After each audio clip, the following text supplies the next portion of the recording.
Buleleng, Utara Bali. Kabupaten terluas di Pulau Bali ini didominasi oleh dataran tinggi dan perbukitan, terutama di bagian selatan. Hari ini saya bersama teman-teman saya akan mengeksplor keindahan daerah Wonogiri menggunakan quad bike atau ATV. Tapi nggak cuma seru-seruan karena kita juga akan sekalian mencari lokasi camping. Jadi jejak saya jejak petualang. ATV atau all-terrain vehicle adalah kendaraan segala medan yang dirancang untuk melaju di medan off-road. Sehingga cukup kokoh melibas jalur tanah, lumpur, hingga bebatuan. Tidak terkecuali jalur perbukitan seperti ini.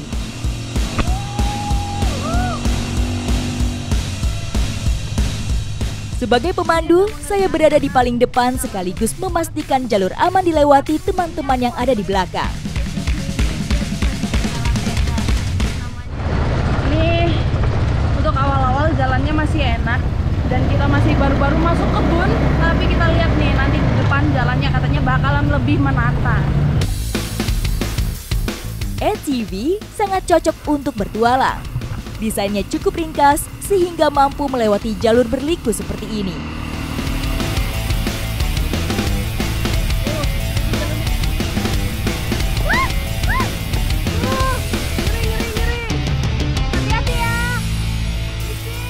Ini agak mengerikan karena jalan turunnya itu sangat curam.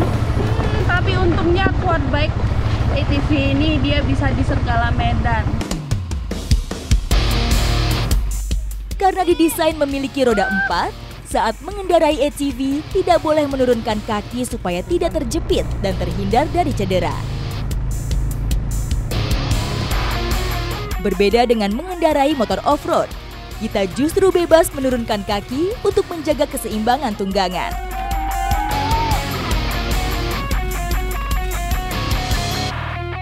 Jadi meskipun di sini dia untuk segala medan, tapi untuk jalan turun yang sangat licin kita juga harus menggunakan 2 rem, untuk rem depan dan belakang. Jadi untuk safety-nya itu lebih terjaga. Di tengah perjalanan, kami melewati kebun bunga yang sedang bermekaran. Ini salah satu jalur kita untuk menuju lokasi camping. Kita harus melalui tengah-tengah kebun bunga. Dan di sini bunganya bukan bunga biasa, melainkan bunga pecah seribu. Bunga pecah seribu adalah salah satu jenis bunga yang biasa digunakan untuk membuat canang sari, yaitu persembahan yang biasa digunakan umat Hindu saat sembahyang dan upacara keagamaan. Di desa Wonogiri yang berhawa dingin, bunga ini tumbuh dengan subur.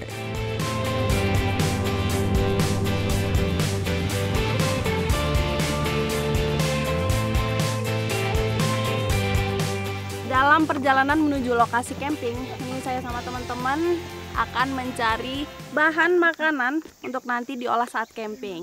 Nah, di sini nih ada kebun yang lumayan terbuka dan banyak tanaman liarnya. Kita cek dapat apa nanti. Yuk, yuk. Hutan selalu menyimpan banyak kekayaan, salah satunya tumbuhan pakis. Jenis paku-pakuan ini mudah ditemukan di hutan yang lembab dan basah.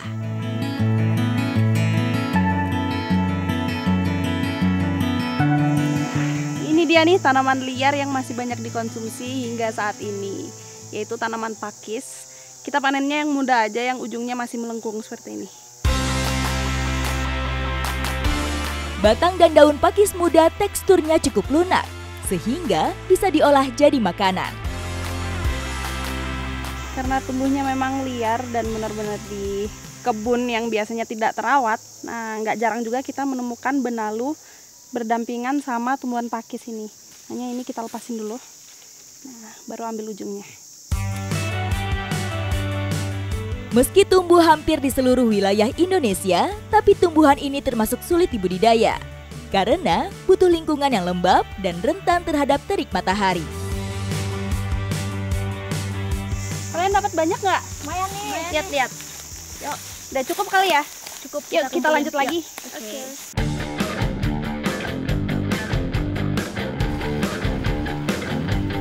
Di depan, tanjakan ekstrim sudah menanti.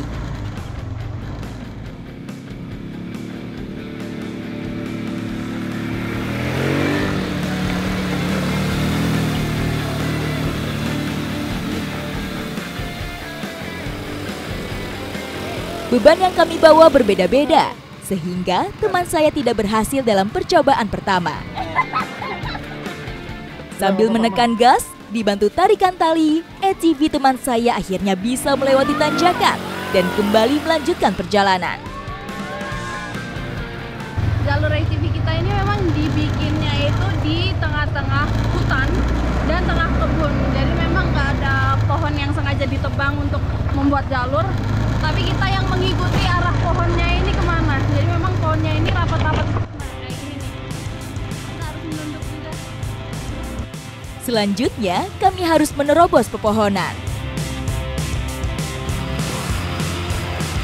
Jadi sebelum sampai ke lokasi camping kita ini ada satu lagi rintangan, yaitu lewat jalan turun yang sangat licin karena ini berair, jalannya ini basah. Kemudian depannya langsung sungai.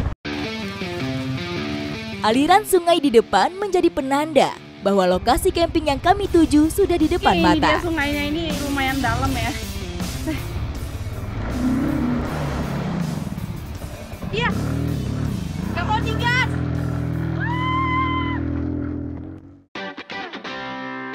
Wow, ini dia lokasinya nih.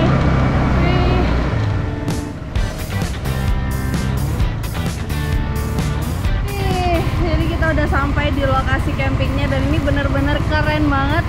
Pokoknya nggak sia-sia kita perjalanan jauh, lumayan capek ya. Tapi di sini ada air terjun kecil, itu suaranya aja bikin tenang. Apalagi aliran airnya ini jernih banget. Pas ini untuk lokasi camping ya. Ya siap-siap. Di samping air terjun Tibuan Wanagiri adalah tempat yang tepat untuk mendirikan tenda. Dengan bahan-bahan yang kita bawa, sekarang kita mau bikin olahan simple. Pakai bahan utamanya tumbuhan pakis tadi, yaitu tumis pakis. Sebelumnya kita akan siapkan dulu. Tumis pakis atau jukut paku adalah hidangan sederhana dengan bahan dan cara memasak yang mudah. Ini supaya makin wangi. Jadi untuk aromatiknya nanti kita akan pakai jeruk, tapi untuk diolahannya kita tambahin terasi. Sebelum dimasak, daun pakis harus dicuci bersih. Jadi kita bikin tumis ini kan perlu air, tapi airnya nggak ngambil dari mana-mana, nggak jauh-jauh karena di sini langsung ada sumbernya. Air yang berasal dari sumber Pancatirta Sudamala sangat jernih dan bersih, sehingga aman untuk diminum.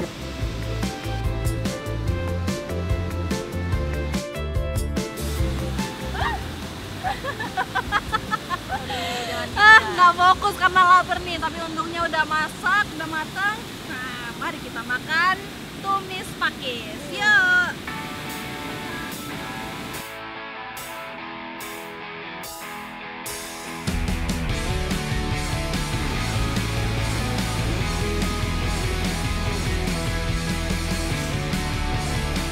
Walaupun tumbuhan pakis ini liar, tapi rasanya nggak liar, rasanya itu enak sekali. Apalagi masaknya itu pas, bumbunya itu semua racikannya enak. Pedesnya dapat dari cabenya, kemudian gurih, dan rasa sayurnya pun juga lembut sekali. Tanaman pakis terkenal memiliki rasa yang pahit. Namun setelah diolah, pahitnya akan hilang berubah menjadi lezat bertekstur. Tumis pakis yang pedas ini pas sekali untuk menghangatkan tubuh kita. Ikuti jejak saya, jejak petualang.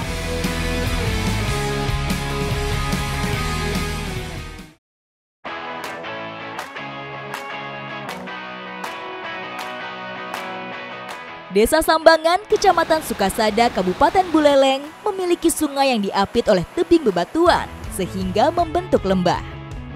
Di tempat ini kita bisa melakukan kegiatan susur sungai sekaligus menguji keberanian dan ketangkasan.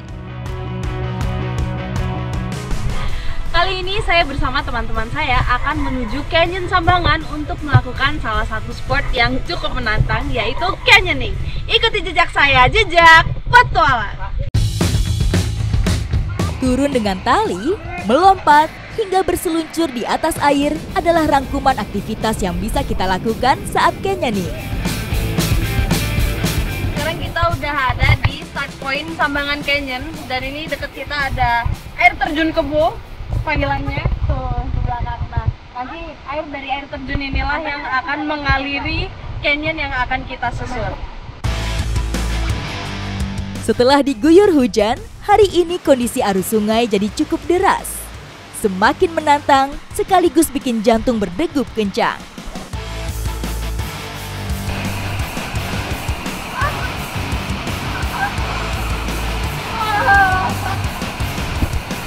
Untuk batu-batunya di sini licin semua, makanya kenapa kita diwajibkan pakai helm supaya nggak terjadi apa-apa. Kemudian ini kita baru mulai langsung kena air terjun dan itu airnya sangat dingin, makanya kita nggak dipakaikan wetsuit dan rash guard. Ini untuk menjaga badan tetap hangat. Wetsuit dan rash guard adalah pakaian yang dirancang khusus untuk melindungi tubuh dari suhu dingin, terik matahari, hingga gesekan yang bisa mengakibatkan luka. Dengan pakaian seperti ini, kita bisa bergerak bebas, termasuk saat harus merayap di tebing atau disebut dengan teknik scrambling. Ini lagi pemanasan karena di depan saya udah ada rappelling beneran nih yang tingginya sekitar 20-an meter dan itu lebih vertikal, lebih ngeri lagi dari yang barusan. Rappelling atau menuruni ketinggian menggunakan tali menjadi pembuka petualangan susur Sungai Sambangan. Sekarang kita rappelling. Wah, ini lumayan ngeri sih karena baru kali ini rappelling di batu-batuan yang licin banget, apalagi nanti sangat vertikal. Wow, apalagi saat ini cuacanya bisa dibilang kurang mendukung kata hujan, tapi ini menambah keekstriman kegiatan kita hari ini. Oke, ini licin banget ya.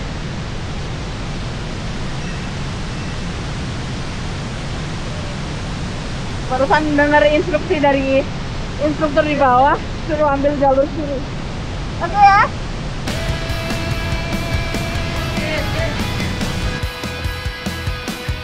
Saat rappelling, usahakan tubuh tetap tegak lurus dengan tebing. Lalu, atur kecepatan dengan menggunakan tangan. Yang tidak kalah penting adalah tetap menjaga komunikasi dengan pemandu yang mengarahkan jalur. Pemandu biasanya sudah hafal medan dan memiliki sudut pandang yang berbeda dibanding dengan posisi saat menggantung. Jadi kita barusan turun dari tebing ini nih. Ini tingginya kurang lebih 20 meter dan batuannya itu sangat licin karena dipenuhi dengan lumut. Apalagi sekarang kondisinya lagi hujan tapi tidak mengurung semangat saya untuk melanjutkan petualangan hari ini. Kami kembali bertemu dengan tebing miring, sehingga terpaksa harus merayap. Bedanya, setelah merayap, kami akan sliding atau meluncur.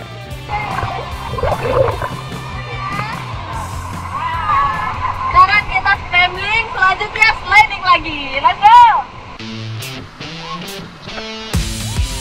Aliran air ini meluncur di kemiringan sekitar 30-40 derajat. Cukup deras. Untungnya, di ujung kita disambut oleh cekungan yang dalam sehingga tidak akan terbentur langsung dengan batu.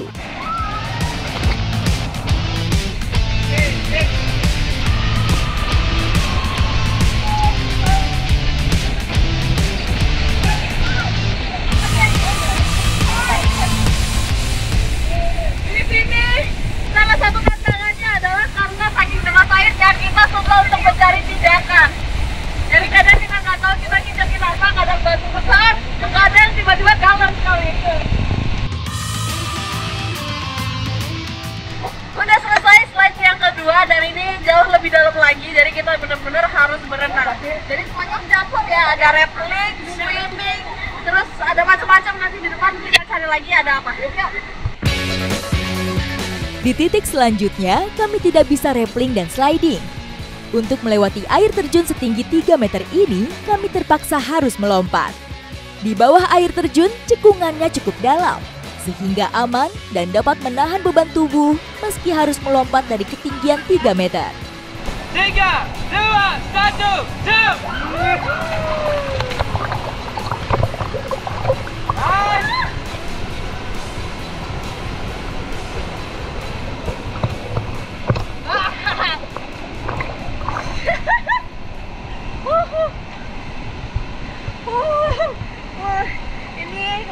sign tandanya all good dan sungainya sangat dalam. Bahkan saat lompat pun kaki itu kayak nggak berasa nyentuh dasar, tapi untung aja semuanya aman, berjalan dengan lancar. Karena arus cukup deras dan berbahaya, di beberapa titik kami tidak bisa turun ke air dan terpaksa harus berjalan menyusuri pinggiran sungai. Selanjutnya, kami kembali harus melompat. Kali ini tingginya 2 kali lipat dari tebing sebelumnya. Melihat ke bawah dari ketinggian sekitar 6 meter, saya jadi sedikit lebih tegang. Namun, untuk melanjutkan penyusuran, tidak ada pilihan lain selain harus melompat.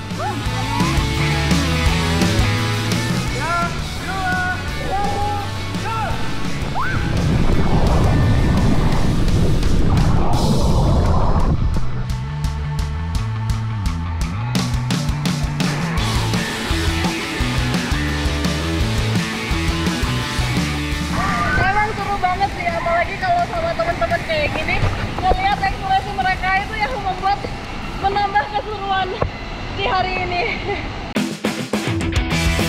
Awalnya, kegiatan canyoning digunakan untuk penjelajahan goa dan sungai.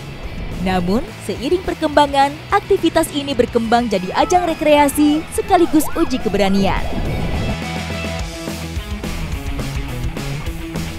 Di depan, kami kembali dihadapkan dengan tebing yang lebih tinggi lagi. Di titik ini, kami akan turun meluncur dengan menggunakan tali. Sudah selesai lompat, tapi di depan kita ada tebing lagi yang tingginya 8 meter. Tapi kali ini kita nggak lompat, melainkan kita akan turun dengan zip line. Jadi kita akan pakai tali untuk peluncuran seperti flying fox dan panjang talinya sekitar 20-25 meter. Ini landingnya langsung di air nih yang bikin seru dan beda sama zip line lainnya.